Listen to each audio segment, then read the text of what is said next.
sering dibahas dalam dokumentasi keperawatan ini antara lain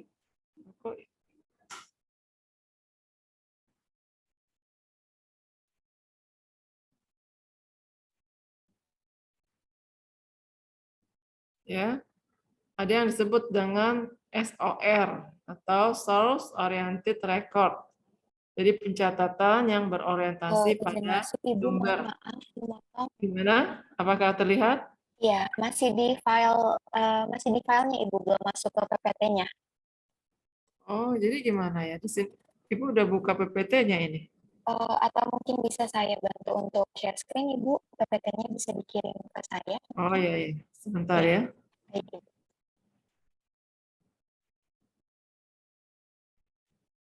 Gimana caranya?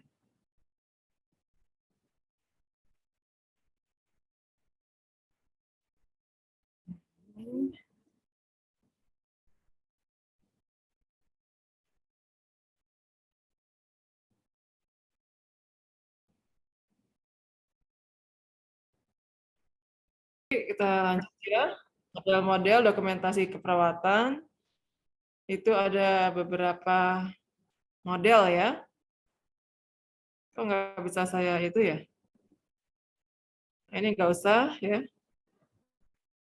Nah ini ya. Model yang sering dibahas adalah ada yang pencatatan yang berorientasi pada sumber, kemudian pencatatan yang berorientasi pada masalah ya, problem, kemudian ada progress note, CBE, charting by execution, kemudian ada PIE, problem, intervention, and evaluation, dan yang terakhir adalah model dokumentasi yang disebut dengan fokus. Ya. Ini kita akan bahas satu persatu ya. Nah, SOR, catatan yang berorientasi pada sumber. Nah, biasanya di pelayanan kesehatan ya ada beberapa petugas kesehatan, mulai dari dokter, perawat, dan juga multidisiplin ilmu yang lainnya, misalnya seperti fisioterapi atau gizi. Ya. Nah, dokter menggunakan lembar untuk mencatat instruksi, lembar riwayat penyakit, dan perkembangan penyakit. Dan perawat menggunakan catatan keperawatan. Begitu pula dengan multidisiplin lain yang mempunyai catatan masing-masing. Nah, sumber ini terdiri SOR ya, catatan yang berorientasi pada sumber. Ini terdiri dari 5 komponen, yaitu lembar penerimaan berisi biodata klien, lembar order ya atau instruksi dokter, lembar riwayat medik atau penyakit, catatan perawat, dan catatan dan laporan khusus. Ya. Nah, biasanya sumbernya itu bisa apakah dokter, perawat, fisioterapis, atau gizi. Masing-masing membuat catatan. Namun untuk data dasar biasanya hanya satu ya ketika yang pertama kali bertemu dengan pasien. Jadi jangan sampai dari berbagai sumber ini menanyakan hal yang sama kepada pasien, misalnya nama pasien, ya, alamat dan sebagainya. Ya, jangan sampai terjadi demikian. Jadi cukup satu orang saja ya, yang lain bisa bertanya dengan caranya masing-masing ya untuk memastikan namanya tidak salah. Selanjutnya, nah ini contohnya ya. Pada SOR dibuat perawat membuat catatan perkembangan seperti ini ya, meliputi pengkajian, identifikasi masalahnya ya, membuat rencana tindakan, tindakan yang segera, intervensi, penyelesaian masalah, evaluasi efektivitas dan hasil. Sedangkan dokter ini biasanya berisi observasi keadaan pasien, evaluasi kemajuan, identifikasi masalah baru dan penyelesaian lainnya, rencana tindakan dan pengobatan yang terbaru, dan tanda tangan dokter. Demikian juga dengan fisioterapis ya, masing-masing mempunyai catatan. Intinya adalah jangan sampai terdapat duplikasi ya, pencatatan hal yang sama berulang-ulang. Berikutnya, nah tentunya tadi tiap-tiap dokumentasi ada kelebihan maupun kelemahan atau kerugian. Pada SOR ini dia akan menyajikan data yang secara berurutan dan mudah diidentifikasi, memudahkan perawat untuk segera secara bebas bagaimana informasi akan dicatat. Format dapat menyederhanakan proses pencatatan masalah, ya, pencatatan masalah, kejadian, perubahan, intervensi, dan respon klien ya atau hasilnya. Berikutnya, kerugiannya potensial terjadi pengumpulan data yang terpisah karena tidak berdasarkan urutan waktu. Kadang-kadang juga ada kesulitan untuk mencari data sebelumnya tanpa harus mengulang pada pencatatan. Memerlukan pengkajian data dari beberapa sumber untuk menentukan masalah dan tindakan pada klien. Waktu pemberian asuhan memerlukan waktu yang banyak. Data yang berurutan mungkin menyulitkan dalam interpretasi atau analisa data. Kembangan klien akan sulit dimonitor, itu kalau ada ya catatan yang berorientasi pada sumber. Yang berikutnya adalah POR, Program Oriented Record, yang pencatatan yang berorientasi pada masalah, ya. Catatan yang berorientasi pada masalah. Model ini memusatkan data tentang klien, didokumentasikan dan disusun menurut masalah klien, ya. Jadi masalahnya 1, 2, 3, 4 ya, dan kemudian dokumentasi jadi ini mengintegrasikan semua data mengenai masalah yang dikumpulkan dokter, perawat, dan tenaga kesehatan lain yang terlibat dalam pemberian layanan kepada kliennya. Ya, berikutnya. Model dokumentasi ini terdiri ada data dasar ya, kemudian apa tuh? Nggak disebutkan ya. Data dasar yang berisi informasi yang dikaji dari klien ya. Pertama kali masuk ke rumah sakit, mencakup pengkajian, riwayat penyakit ya, riwayat kesehatan, mungkin sudah berapa lama sakitnya, penyakit sakitnya apa yang dikeluhkan ya, sudah berapa lama, kalau sakit nyerinya bagaimana, ya, karakteristiknya dan seterusnya. Pemeriksaan fisik, pengkajian ahli gizi dan ahli laboratorium. Data dasar yang telah terkumpul selanjutnya digunakan sebagai sarana mengidentifikasi masalah klien. Yang kedua tadi ada daftar masalah. Ya. Daftar masalah ini berisi tentang masalah yang telah teridentifikasi dari data dasar. Ya. Dari data yang sudah kita kumpulkan, kita bisa mengidentifikasi masalahnya apa ya. Kemudian daftar masalah ditulis pertama kali oleh tenaga kesehatan yang pertama kali bertemu dengan klien ya atau orang yang beri tanggung jawab. Daftar masalah ini bisa mencakup masalah fisiologis, psikologis, sosiokultural, spiritual ya atau masalah tumbuh kembang, ekonomi dan lingkungan. Daftar ini berada pada bagian depan status klien dan setiap masalah diberi tanggal, nomor ya dan dicantumkan nama orang yang menemukan masalah tersebut. Berikut.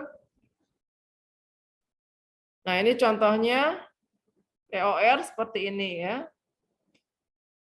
Kardiovaskuler menyebabkan hemiplegia kanan dan lemah pada sisi kuru tubuh ya.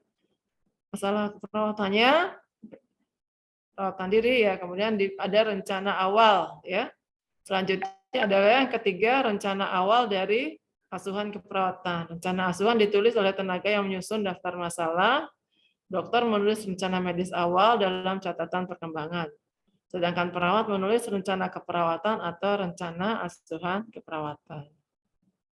Ya, berikutnya kemudian perencanaan awal terdiri dari 3 bagian, yaitu ada diagnostik dokter.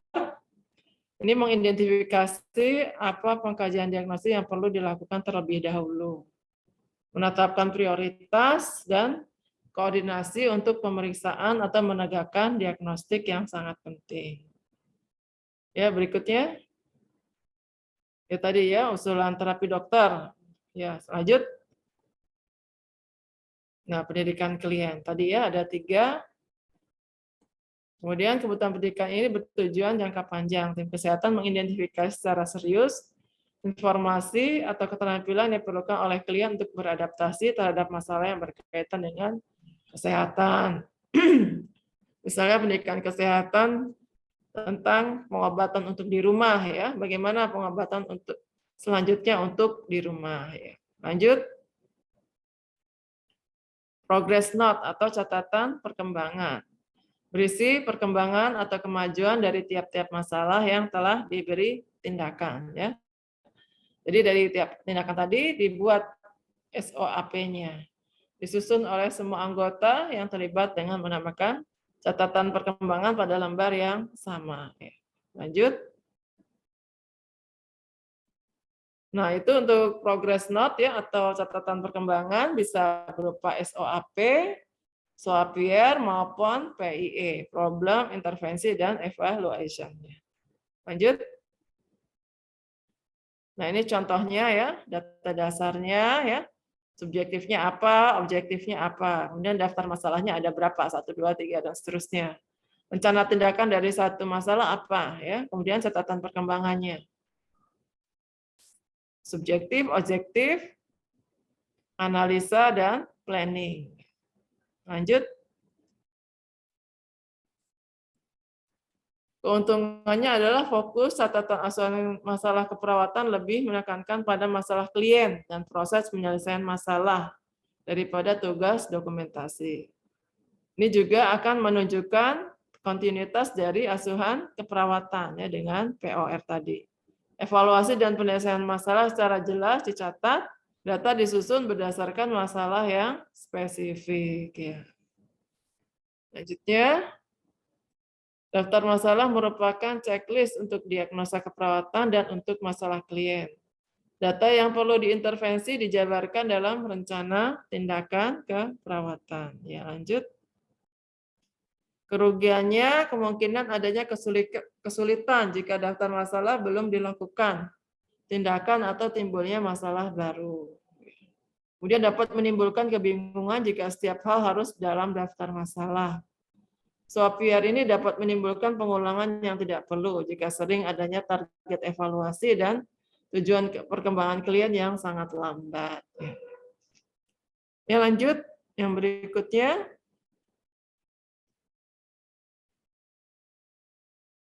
Ya, lanjut.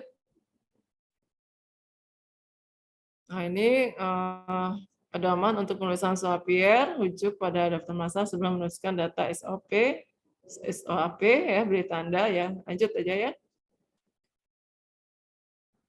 Saya nggak bisa itu ya, ngeklik ya. Ya, ini nggak usah ya. Lanjut.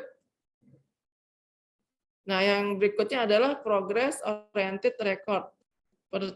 Catatan yang berorientasi pada catatan perkembangan. Tadi ada POR yang pertama berdasarkan sumber, kedua berdasarkan masalah POR, yang ketiga adalah POR juga, tapi ini progress oriented record ya. Jadi pencatatan yang berorientasi pada perkembangan atau kemajuan.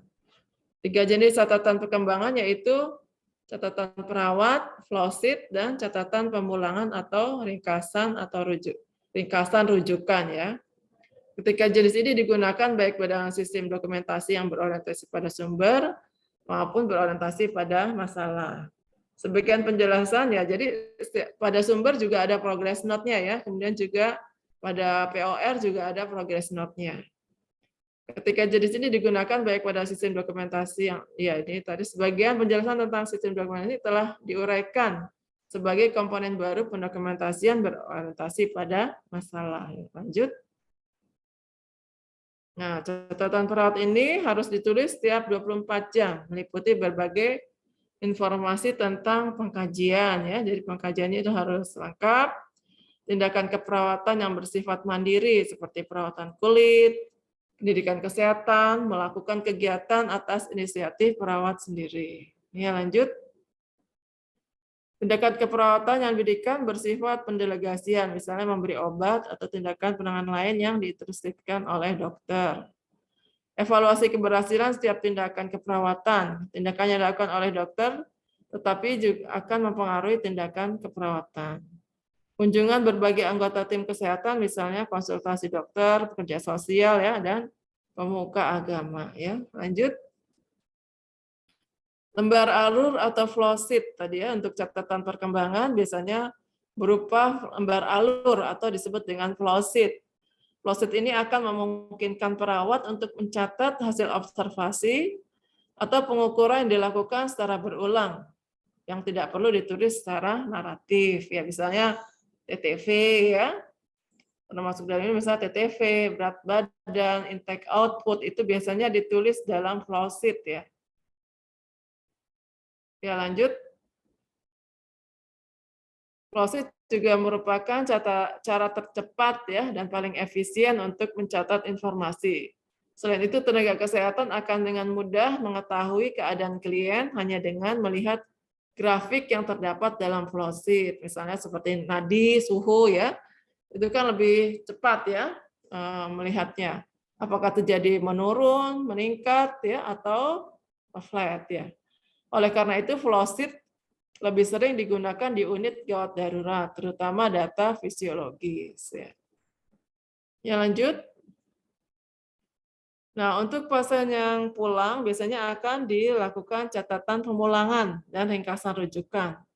Ini disiapkan untuk klien yang pulang atau pindah ruang perawatan, atau perawatan lanjutan. Penulisan dokumentasi pemulangan meliputi masalah kesehatan yang masih aktif ya. Jadi apa masalah yang masih terjadi pada pasien ya. Kemudian pengobatan terakhir apa dan bagaimana kelanjutannya ya.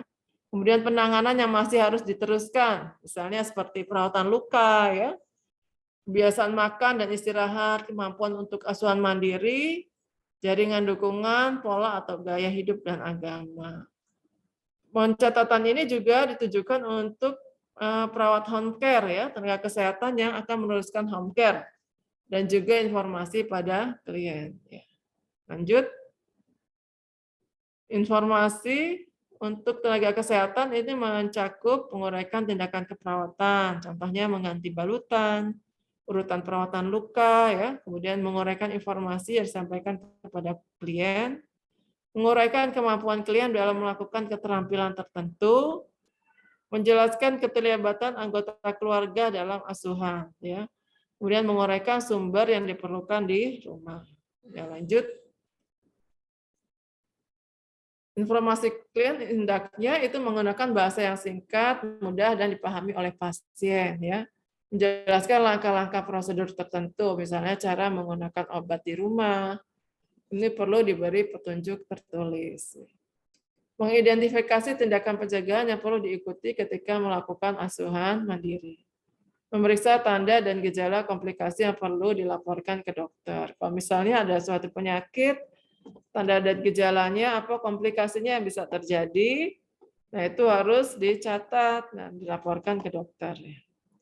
Memberikan kontak person yang bisa dihubungi, ya ini untuk kliennya. Ya, lanjut.